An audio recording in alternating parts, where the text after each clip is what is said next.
I'm Summer. I'm 30 years old, and last week I walked into my own birthday party, only to discover it was actually my trial. 75 relatives, not a single smile. My father handed me a folder containing DNA results and said, "You're not ours. Pay us back." My mother snatched my car keys right out of my hand. My sister filmed the whole thing for TikTok. I stood there, surrounded by 75 people I once called family, and not one of them said a word in my defense. But then, a man stepped out of the crowd. A man my parents swore had been dead since before I was born. My biological father. And he didn't come empty-handed. Before I continue, if you find this story worth following, please take a moment to like and subscribe, but only if you genuinely want to know what happens next. And drop a comment telling me where you're watching from and what time it is there. Now let me take you back 4 weeks, to the day my sister called with exciting news. "Summer, oh my God, you won't believe this!" Brianna's voice pierced through my phone speaker while I was charting vitals in the ICU break room. My younger sister rarely called unless she needed something: money, a ride, someone to vent to about her latest influencer drama. "What's going on?" I asked, keeping my voice low. Night shift meant keeping the peace. "Mom and Dad are throwing you a surprise party for your 30th. They're inviting everyone: Aunt Dorothy, Uncle Robert, the cousins from Ohio, literally the whole family." I almost dropped my coffee. A party. For me. In 30 years, my parents had never thrown me a birthday party. Not for my 18th, not for my 21st, not even when I graduated nursing school top of my class. But Brianna? Her 21st birthday had been a $15,000 extravaganza at the Riverside Country Club, 100 guests, a 5-tier cake. Dad gave a speech about how proud he was of his little princess. My 21st? A quiet dinner at home. Mom made meatloaf. Afterward, she patted my shoulder and said, "Money's tight this year, sweetheart. You understand." I understood. I always understood. "Bree, are you sure?" I asked carefully. "Mom and Dad don't really do parties for me." "I know, right? That's what makes it so special. They said turning 30 is a big deal. They want to do something nice." She paused. "You have to act surprised, okay? I totally wasn't supposed to tell you." "I'll act surprised," I promised. After we hung up, I sat in that break room staring at my lukewarm coffee. Maybe things were changing. Maybe after 30 years they finally saw me. I thought that party might finally prove I mattered to them. I had no idea it would prove the exact opposite. The week before the party, I did what I always do. I ran the numbers. 7 years as an ICU nurse. 7 years of 12-hour shifts, code blues, and holding strangers' hands while they took their last breaths. And every single month for those 7 years, I sent $500 home to help my parents. $42,000 total.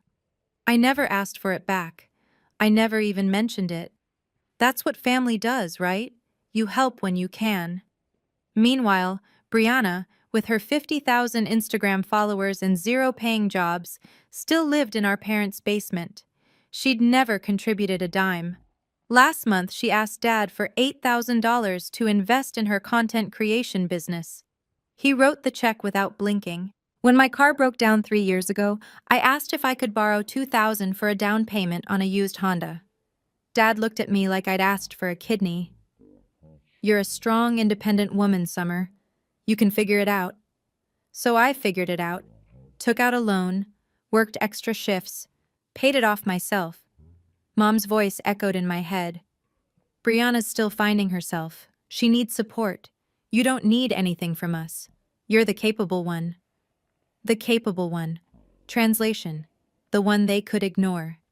That night, while prepping for the party, I caught myself wondering something I'd buried for years. I'd never actually seen my birth certificate. The original one. Mom said it was lost in some flood back in 2005. Funny thing though, I checked the county records once, out of curiosity. There was no major flood in our area in 2005, but I pushed that thought aside. Why would my parents lie about something like that? The stakes couldn't have been higher. 3 days before the party, I got the email I'd been waiting 5 years to receive. I was being considered for the charge nurse position. The interview was in 2 weeks. Everything I'd worked for was finally within reach. There was just one catch. The hospital required a professional recommendation letter, and my manager suggested I ask someone with board connections, someone who could speak to my character and work ethic. "Your father used to be on our board, didn't he?" she asked. "Gerald Patterson." A letter from him would carry serious weight, so I called Dad. "A recommendation letter?" He sounded almost pleased. "Of course, sweetheart. I'd be happy to write one for you." I nearly cried from relief. "I'll give it to you at your birthday party," he continued. "Make it a special moment, a father presenting his daughter's future to the whole family." Something about his tone felt off, too rehearsed, too smooth, but I dismissed it. Maybe he was just being sentimental. 30 was a milestone after all. "That sounds wonderful, Dad. Thank you." "Anything for my girl." My girl.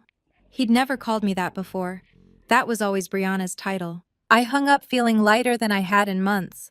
The promotion, the party, the letter, everything was falling into place. I was even ahead on my apartment savings. 3 more months and I'd have enough for a down payment on my own place. For the first time in years, I let myself believe that maybe my family was finally seeing me, really seeing me. I bought a new dress for the party, navy blue, elegant but not flashy. I wanted to look professional, worthy. I had no idea I was dressing for my own execution.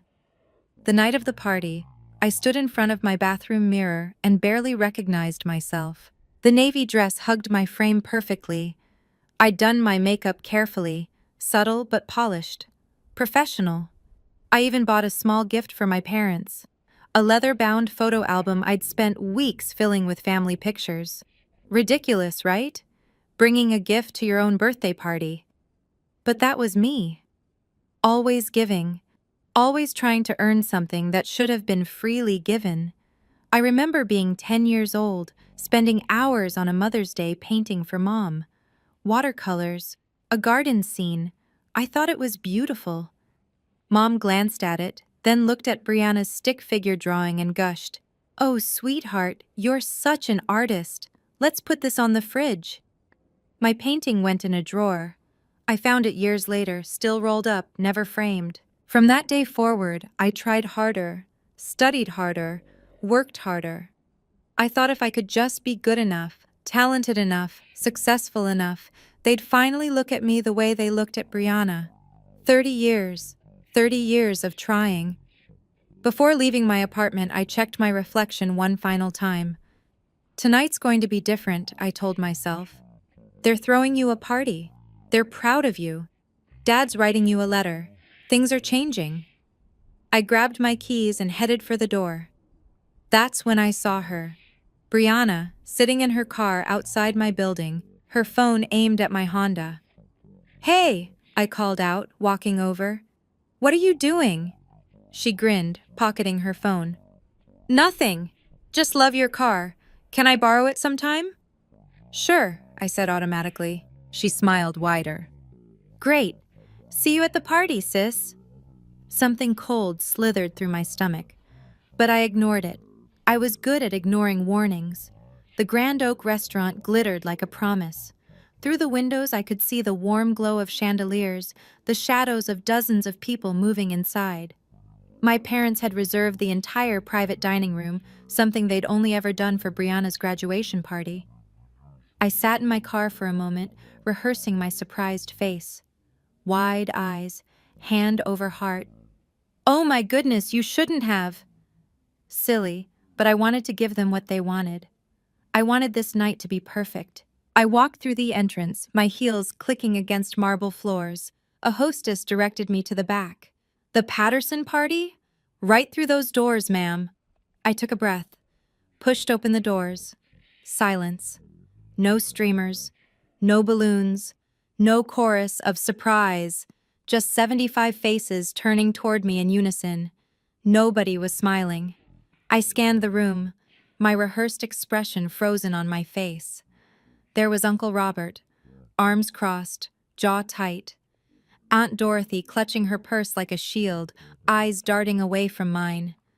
Cousins, second cousins, people I hadn't seen since childhood, all watching me with something between pity and judgment.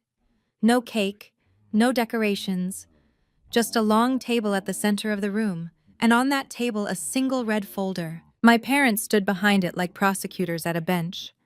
Dad held a microphone. Summer. His voice echoed through the speakers, cold and formal. Sit down. We need to talk. My legs moved on autopilot. I lowered myself into a chair that had been positioned facing the table, facing them, like a defendant in a courtroom. That's when I noticed the woman in the corner with a camera, not a party photographer, a videographer. They were recording this. Dad? My voice came out smaller than I intended. What's going on? He didn't answer. He just opened the red folder.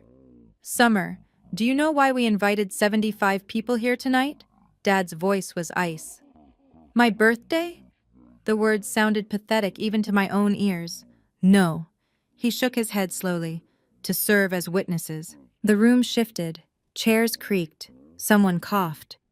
Witnesses to what? Dad pulled a document from the red folder. His hand was steady, practiced, like he'd rehearsed this moment. This is a DNA test. He held it up for everyone to see. Your mother and I submitted samples 3 months ago. The results came back conclusive. My heart stopped.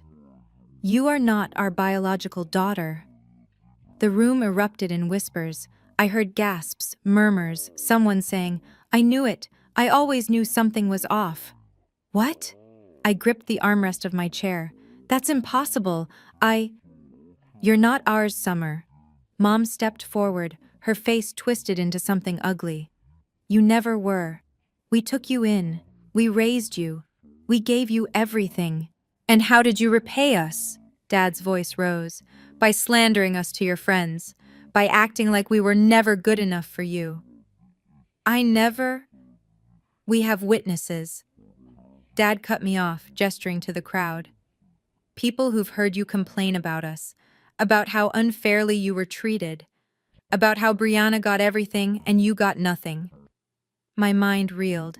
Yes, I'd vented to friends. Who doesn't? But I'd never slandered them. I'd never said anything that wasn't true. Dad slid another paper from the folder. A spreadsheet, numbers, dates. This is an itemized list of everything we spent raising you. Food, clothing, education, housing. He paused for effect. $500,000. The number hung in the air like a guillotine. And we want it back. Before I could respond, Mom lunged. Her fingers closed around my wrist, prying my car keys from my hand before I even registered what was happening. This car. She held up the keys like evidence. You bought it with money from a job you only got because of your father's connections. Technically, it belongs to us. I paid for that car myself. My voice cracked. Every payment, every cent. I have the loan documents. Your salary comes from the hospital where Gerald was a board member. She smiled, but it didn't reach her eyes. Without him, you'd be nothing. You owe us everything you have. I looked around desperately. 75 relatives, people I'd shared Christmas dinners with, people who'd bounced me on their knees when I was a baby, people who'd told me they loved me. Not one of them moved. Uncle Robert actually nodded. She's got a point, Summer. Your father opened a lot of doors for you. That's not how this works. Smile for the camera, sis. Brianna appeared at my side, her phone inches from my face, the red recording light blinking. This is amazing content, she whispered gleefully. My followers are going to lose their minds. Family drama, DNA reveals, this is gold. Brianna, stop. Shh. Keep talking. The comments are going crazy. I looked at the screen. She was live streaming. Thousands of viewers. Comments scrolling faster than I could read. OMG, this is insane. That poor girl, the parents are psycho fake. Has to be fake. But it wasn't fake. This was my life, being dissected, being broadcast, being destroyed. And I was trapped in a chair, surrounded by people who were supposed to love me, while my own sister turned my humiliation into content. That's when something inside me shifted. In the chaos, I noticed something strange.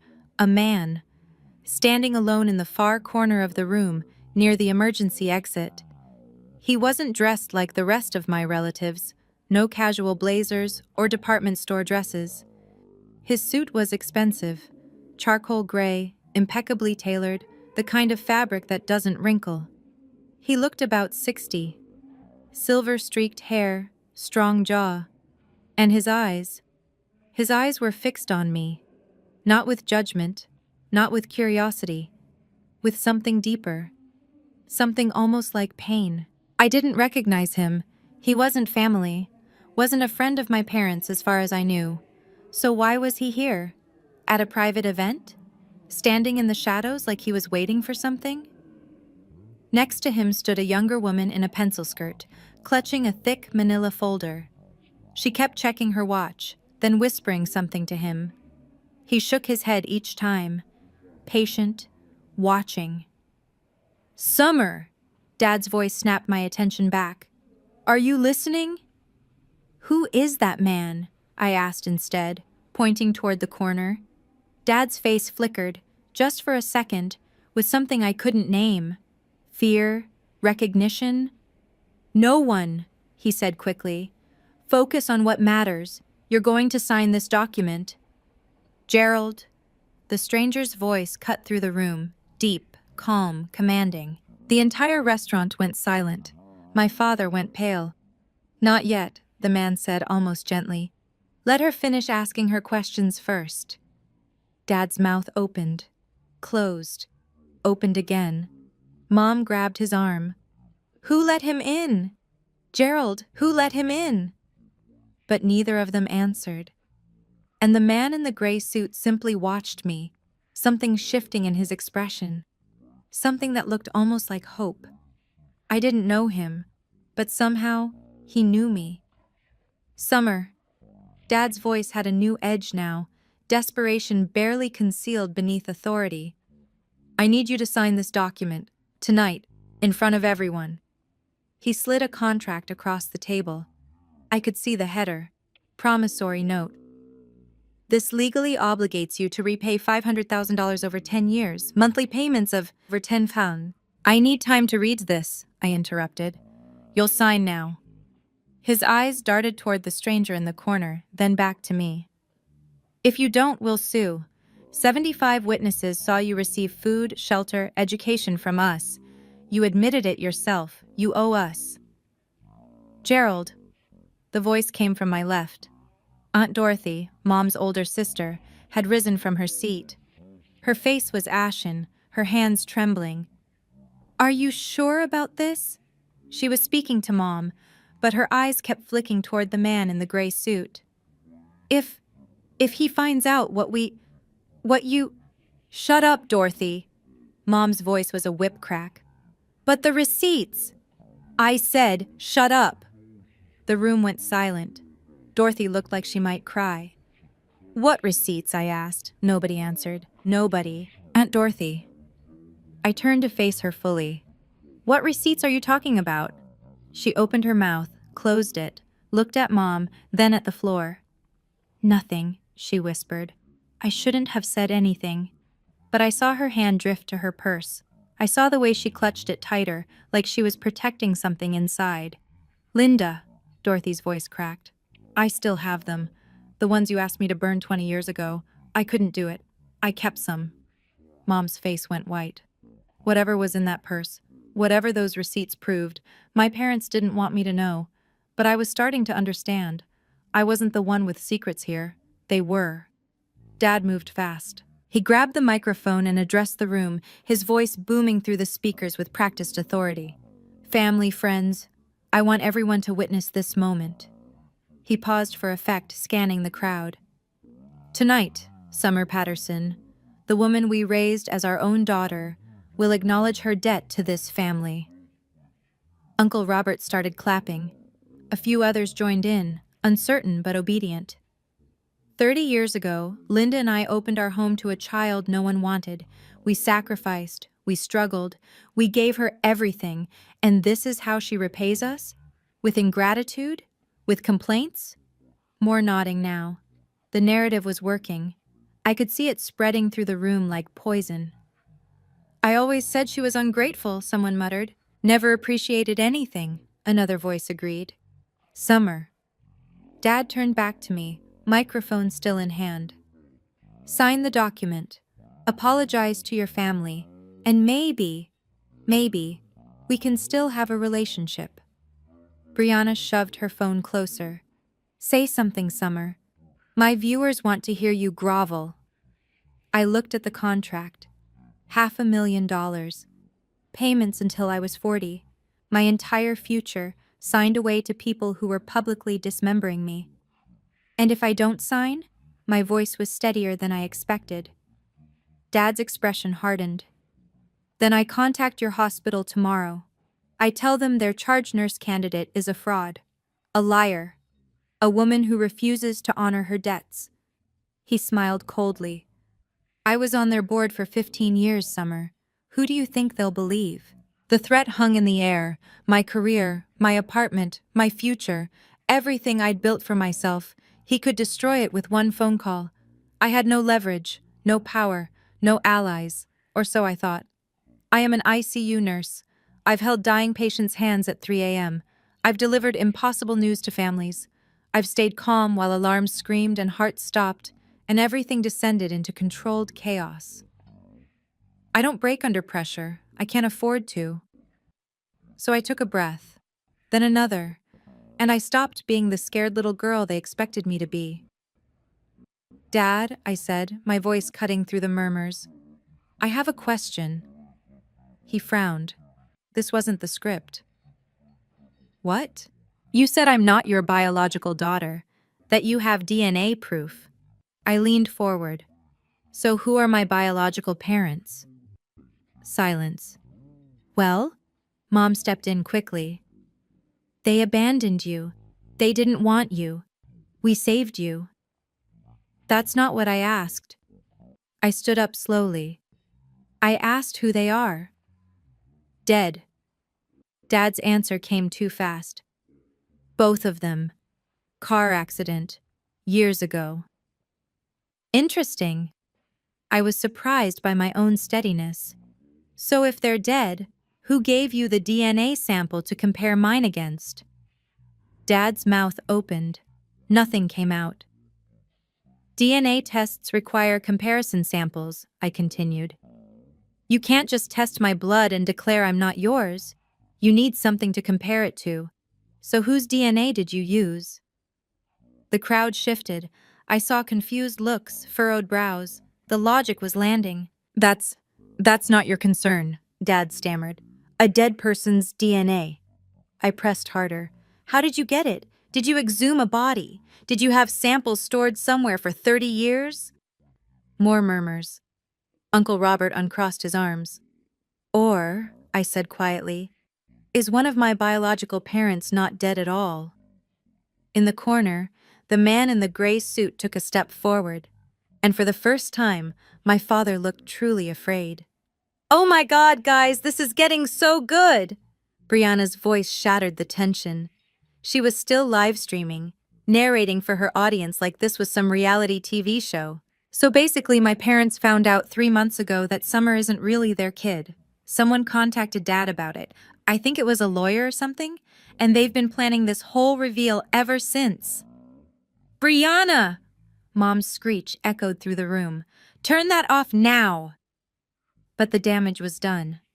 I turned to face my sister. 3 months ago, someone contacted Dad? Brianna's eyes went wide, finally realizing she'd made a mistake. I wasn't supposed to. Who contacted him, Brianna?" I stepped toward her. "If my biological parents are dead, who reached out 3 months ago?" She backed away, phone still recording. "I don't know. I just saw an email on Dad's computer. Some law firm. Something about end of agreement and mandatory disclosure. Brianna, I swear to God. Dad lunged for her phone, but I was faster. End of agreement? I blocked his path. What agreement? What mandatory disclosure? The crowd was riveted now. Comments flooded Brianna's stream, thousands watching, thousands witnessing. There's no agreement, Mom shrieked. She's making things up. Brianna, tell them you're lying. But Brianna's face told me everything I needed to know. She wasn't lying. Someone had contacted my parents 3 months ago. Someone with lawyers. Someone forcing them to disclose something they'd kept hidden for 30 years. I turned toward the corner. The man in the gray suit had moved closer, 10 feet away now. His eyes were wet. And when I looked at him, really looked, I saw something I should have recognized immediately. My eyes. He had my eyes. You're not dead, I whispered. He shook his head slowly, tears streaming down his face. No, sweetheart, I'm not. Okay, I need to pause here for just a moment. If you're watching this and you've already figured out who that man is, drop your guess in the comments right now. And if you've ever been through something like this yourself, betrayed by the people who were supposed to love you unconditionally, I want to hear how you survived it. I read every single comment. Now back to that night. The man stepped forward, and the crowd parted like water. Allow me to introduce myself. His voice filled the room, calm, measured, carrying an authority my father could only pretend to possess. Security! Dad's voice cracked. Someone call security! This man is trespassing! But no one moved. My name is Marcus Whitfield. The man stopped a few feet from me. And I am Summer's biological father.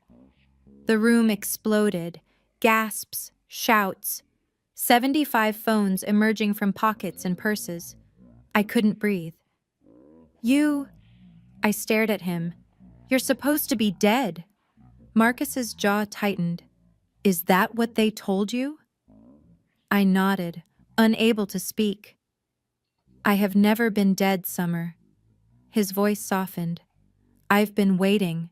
For 30 years I've been waiting for this day. He's lying, Mom screamed, her composure finally shattering. He's a con man, a fraud. Gerald, tell them. But Dad was frozen, his face the color of ash. Gerald? Marcus turned to face him, and something cold entered his tone. Would you like to tell her the truth? Or should I? Silence. Marcus nodded slowly. I thought so. He turned back to me, and his expression changed, became gentle, almost tender. Your mother, your biological mother, was named Catherine. Catherine Hayes. We loved each other very much. When she became pregnant with you, her family... He paused, composing himself. Her family disapproved. They forced her to give you up. Then how? The Pattersons agreed to adopt you, under certain conditions. His eyes flickered toward my parents. Conditions they were very well compensated for. I felt the floor tilt beneath me. What conditions? Marcus reached into his jacket and withdrew a photograph, old, slightly faded. A young woman with my face, my eyes, my smile. This was your mother, he said softly, and she loved you more than anything in this world. The woman in the pencil skirt, Marcus's assistant, stepped forward and handed him a thick manila folder. Gerald, Marcus said, his voice dangerously calm. You just demanded that Summer repay $500,000 for the cost of raising her. That's right. Dad's voice was weak, defensive. Every penny we spent. Interesting. Marcus opened the folder. Because, according to my records, you've already been paid. He pulled out a stack of papers and held them up for the room to see. Bank statements, transaction records, dozens of them. $1,500 every month for 28 years. Marcus's voice carried to every corner of the room. starting in 1996, ending just last year. That's over $500,000, Gerald. 504,000 to be precise. The crowd stirred. Confusion rippled through the relatives. What is that? Uncle Robert demanded. These are wire transfer records. Marcus handed a stack to the nearest table. Feel free to examine them. Every single payment is documented. Dates, amounts, account numbers. He paused. And Linda's signature confirming receipt. Mom let out a strangled sound. You? I turned to face my adoptive mother. You received money for 28 years? She wouldn't meet my eyes. Answer me! It was compensation, she finally screamed, for taking you in, for raising someone else's unwanted. Unwanted? Marcus's voice cut like a blade. I begged to keep her. I begged to raise her myself, but your family demanded I wait until she turned 30. They demanded I stay away. His voice cracked. And I agreed, because I thought you would love her. I thought you would give her a good life. He looked at me, tears streaming openly now. I'm sorry, Summer. I'm so sorry I wasn't there. Marcus reached into his jacket one more time. This time he pulled out an envelope. Old, yellowed with age, the edges soft from years of handling. Your mother, Catherine, passed away when you were 5 years old. His voice trembled. Cancer. She fought it for 2 years, but in the end, he couldn't finish. I felt tears sliding down my own cheeks. Before she died, she wrote you a letter. She gave it to me and asked me to keep it safe until you were old enough to understand. He held out the envelope with both hands, like an offering. I took it. My fingers were shaking so badly I could barely open it. Inside was a single sheet of paper, covered in elegant handwriting that was somehow familiar, like a song I'd heard in a dream. My dearest Summer, if you're reading this, I'm no longer with you. I'm sorry, baby girl. I'm so sorry I couldn't stay. I want you to know that you were never unwanted. You were never a mistake. From the moment I knew you existed, you were the greatest gift of my life. Your father, Marcus, is a good man, the best man I've ever known. I was too young and too scared to fight for us, and that's my biggest regret. Please don't blame him for being absent. He wanted you. He always wanted you. Live your life with courage, my darling. Be kind, be strong, and know that wherever I am, I'm watching over you. I love you. I will always love you. Mom. I couldn't see through the tears. The letter blurred, then disappeared as I pressed it against my chest. 75 people watched in absolute silence, and for the first time that night, I didn't feel alone. I felt found. I need to say something. Aunt Dorothy's voice cut through the silence. She stood up, clutching her purse against her chest like armor. Dorothy, sit down. Mom's voice was venomous. No! Dorothy shook her head, tears streaming. I've kept your secrets for 30 years, Linda. I can't do it anymore. She opened her purse and pulled out a small stack of papers, wrinkled, faded, some spotted with age. These are bank receipts. Her hands trembled as she held them up. Every month, Linda asked me to pick up the wire transfers in cash. She told me it was from a life insurance policy. Dorothy laughed bitterly. I believed her. For years I believed her. Dorothy, I swear to God, I found out the truth 5 years ago. Dorothy's voice strengthened. I saw Marcus's name on one of the transfers.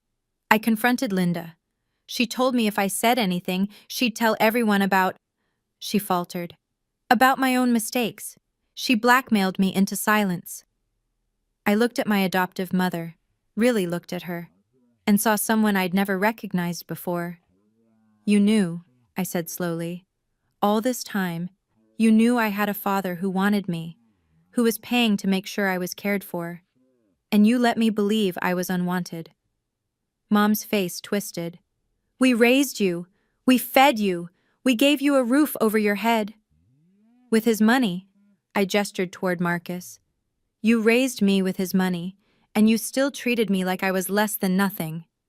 I stood, finally steady on my feet. You didn't want $500,000 from me tonight. My voice was cold, clear. You wanted to get rid of me before he could tell me the truth. Before I found out what you really were. Mom had no answer, because there was none. Dad made one last desperate attempt. Summer, listen to me. His voice had changed, softer now, almost pleading. We're still your family. We raised you. We love you. This was just a misunderstanding. A misunderstanding? I almost laughed.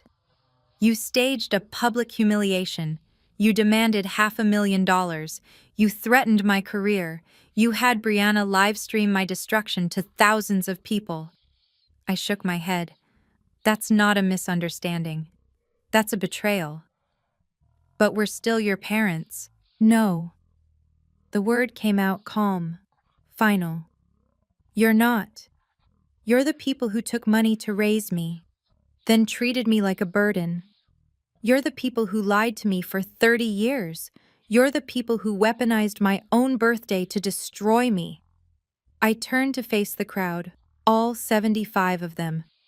I'm not asking any of you to choose sides. This is my family drama, not yours. I paused. But I will say this, not one of you stood up for me tonight. Not when they called me a fraud. Not when they took my keys. Not when my sister shoved a camera in my face. 75 people, and not one voice of defense. Silence. Eyes dropping to the floor. I won't forget that. Finally, I turned to Marcus. Mr. Whitfield. I stopped, swallowed. Marcus, I need time. I can't call you Dad. Not yet. This is all too much. His eyes were wet, but he nodded, understanding. I've waited 30 years, he said softly. I can wait a little longer. I walked toward the door. Mom tried to block my path. You can't just leave. We're not finished. Yes. I looked her in the eye. We are. I stepped around her and walked out of that restaurant. And I never looked back. I wasn't there for what happened after I left, but Dorothy told me everything later, and Brianna's live stream, which she apparently forgot to turn off, captured every painful second. The moment the door closed behind me, the room erupted. Gerald turned on Linda. You knew? You knew there was money this whole time and you never told me? I was protecting us, Linda screamed back. Protecting this family. By lying to me for 28 years? You never asked questions. You just spent what I gave you. The relatives scattered like roaches when the lights come on. Uncle Robert tried to calm Gerald down and got shoved for his trouble. Aunt Dorothy quietly gathered her things and slipped out a side door. And Brianna? Brianna stood frozen, watching her follower count drop in real time. Within 24 hours, her live stream had been clipped, shared, and viewed over 2 million times. But not the way she wanted. Toxic family exposes themselves on live stream. Worst parents ever caught on camera. Girl documents her own family's downfall, lol. The comments were merciless.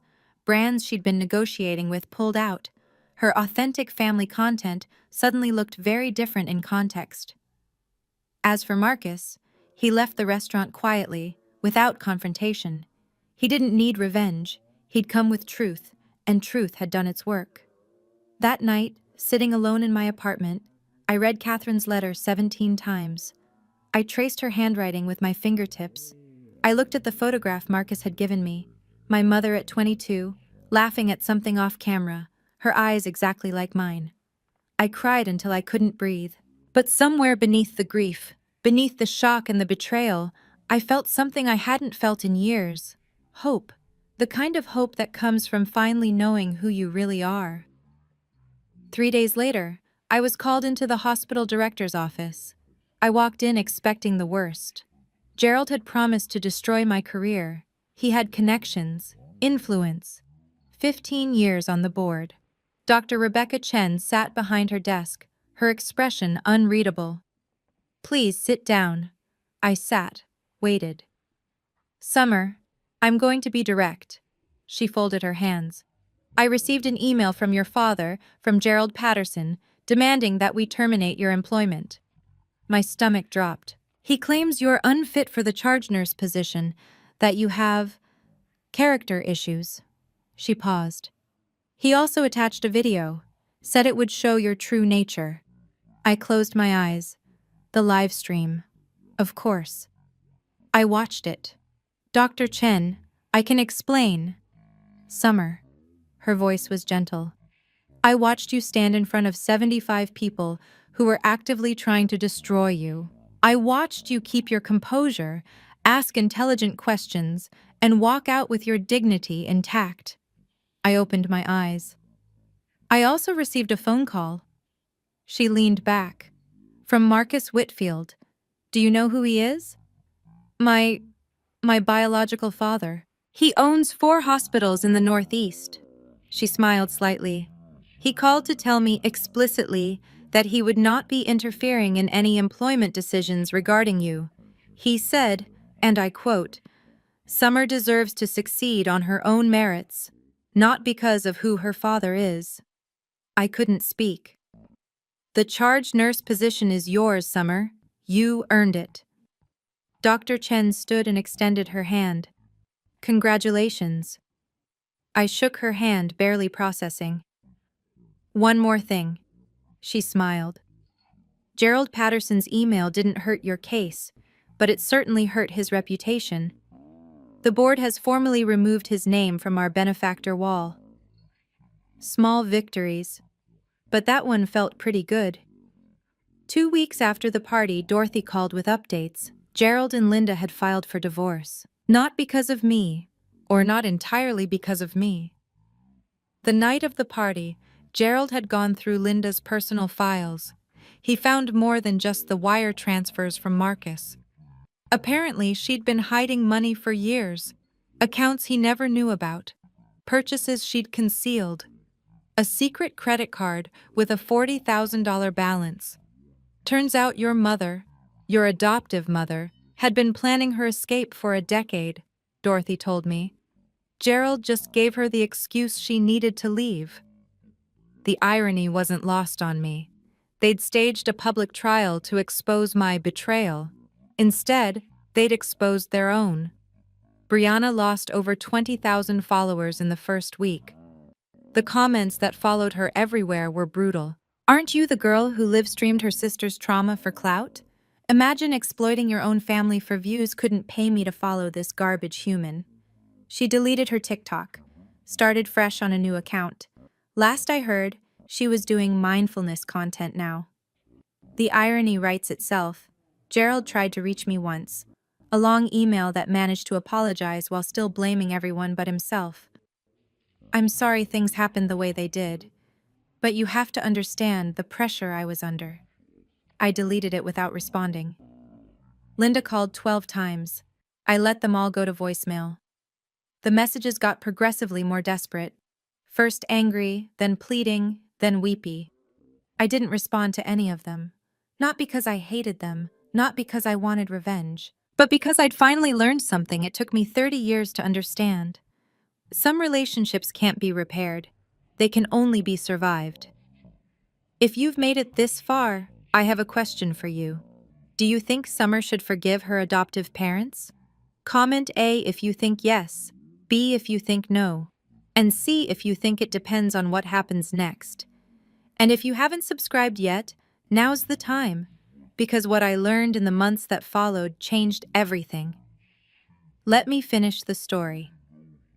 1 month after the party, I met Marcus for the second time.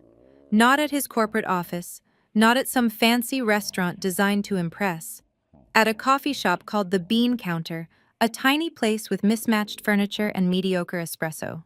Catherine and I used to come here, he explained, settling into a worn armchair, before everything fell apart. We'd sit in this exact corner and talk for hours about our future. I looked around at the peeling wallpaper, the crooked picture frames. It's not what I expected. What did you expect? I don't know, something bigger. Marcus smiled, a sad smile that made him look younger somehow. Money doesn't fix everything, Summer. I learned that the hard way. He stirred his coffee slowly. I could have fought harder for you. I could have hired better lawyers, pressured Catherine's family, used my resources to force the issue. Why didn't you? Because Catherine asked me not to. He looked at me, and I saw 30 years of regret in his eyes. She was dying, and she was scared. Scared that if I pushed too hard, her family would take you somewhere I'd never find you. She made me promise to wait, to trust that the Pattersons would do right by you. They didn't. No, his voice cracked. They didn't. And I will never forgive myself for not seeing that sooner. We sat in silence for a while. I don't know how to do this, I finally admitted. I don't know how to have a father. Marcus reached across the table and gently took my hand. Neither do I, really. He smiled through tears. But I'd like to try, if you'll let me. I didn't pull away. Okay, I said softly. Let's try. It wasn't forgiveness, but it was a start. 3 months later, I signed the lease on my own apartment. It wasn't fancy, a one-bedroom on the third floor of an older building, with a kitchen the size of a closet, and windows that stuck when it rained. But it was mine. Every penny came from my own savings, my own paychecks, my own years of sacrifice. Marcus offered to help with the down payment. I said no. I need to do this myself, I told him over coffee, our weekly ritual now, always at the bean counter, always in that same corner. He nodded. I understand. And he did. That was the thing about Marcus. He understood that helping didn't mean rescuing, that being a father didn't mean taking over. He showed up on moving day anyway, not with money or movers, but with a toolbox and a willingness to assemble IKEA furniture. We spent 6 hours putting together a bookshelf. It came out slightly crooked. It was perfect. On my new desk, I placed Catherine's photograph in a simple wooden frame. Every morning, I look at her face and I see myself. I don't talk to Gerald anymore, or Linda, or Brianna. Dorothy calls sometimes. She's the only Patterson I still speak to. She sends me recipes, asks about work, never mentions the party. I think she feels guilty. I think she's trying to make amends in her own small way. I let her. Marcus and I see each other every Sunday now. Sometimes we talk for hours. Sometimes we just sit in comfortable silence. I'm learning who he is, his humor, his regrets, his quiet strength. I'm not ready to call him Dad yet, but I'm getting closer. Summer, he told me last week. I don't need a title, I just need you in my life. That was enough. For now, that's more than enough. Looking back, I've spent a lot of time trying to understand why. Why did Gerald and Linda do what they did? A therapist friend once explained it to me this way. Gerald wasn't evil. He was terrified. His entire identity was built on control. Control of his finances, his family, his reputation. When Marcus resurfaced, that control was threatened. Gerald didn't attack me because he hated me. He attacked because he was scared of being exposed. He lashed out before the truth could come out on its own terms. It doesn't excuse what he did, but it explains it. Linda was more complicated.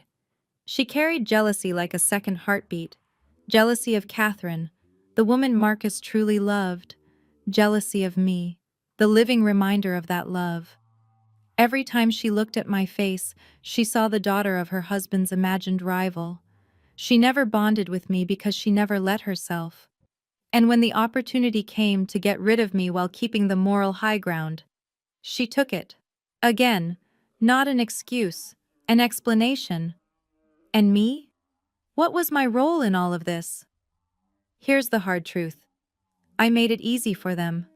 30 years of people-pleasing. 30 years of swallowing my needs to keep the peace. 30 years of telling myself that if I just tried harder, loved harder, gave more, they would finally see my worth. They never did. Because people who use you don't want you to have worth. Your unworthiness is what makes them feel powerful. I was so busy trying to earn their love that I never stopped to ask if they were capable of giving it. Here's what I want you to take from my story, if anything. Your value isn't determined by how others treat you. If someone consistently makes you feel like you're not enough, not good enough, not grateful enough, not worthy enough, that's information. Listen to it.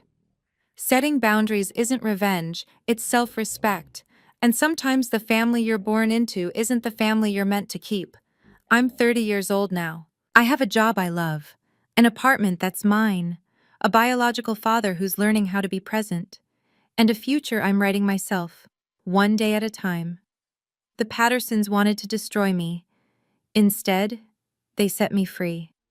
And honestly, that might be the only gift they ever truly gave me. Thank you for staying with me until the end.